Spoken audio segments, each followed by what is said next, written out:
Ako po si James Magalian, Native Operator ng 60cm Shirt Plant 1 Luna Plaza. Ang gamit ko ito ng 5 beses isang linggo na may total na 125 meters. Ito yung head, capping at wiper. Ganito lang po yung tamang pag-headlift. Tapos mag-headlift na natin yung punasan ng capping, wiper. Ganito lang po yung tamang pag-nozzle test. Gulang po siya. Ito yung waste tank, kapalit lang nito kahapon. AVR. Ito naman yung ink tank sa tamang level naman po.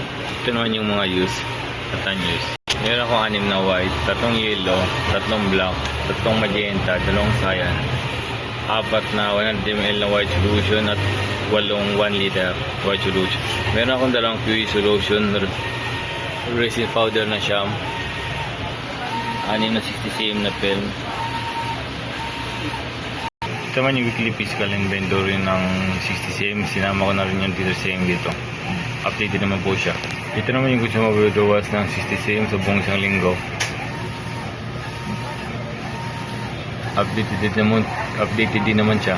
Ito naman yung daily output recording ng 60cm from May 17 to May 23. Updated din naman po. Dito na po magtatapos yung vlog. Maraming salamat po.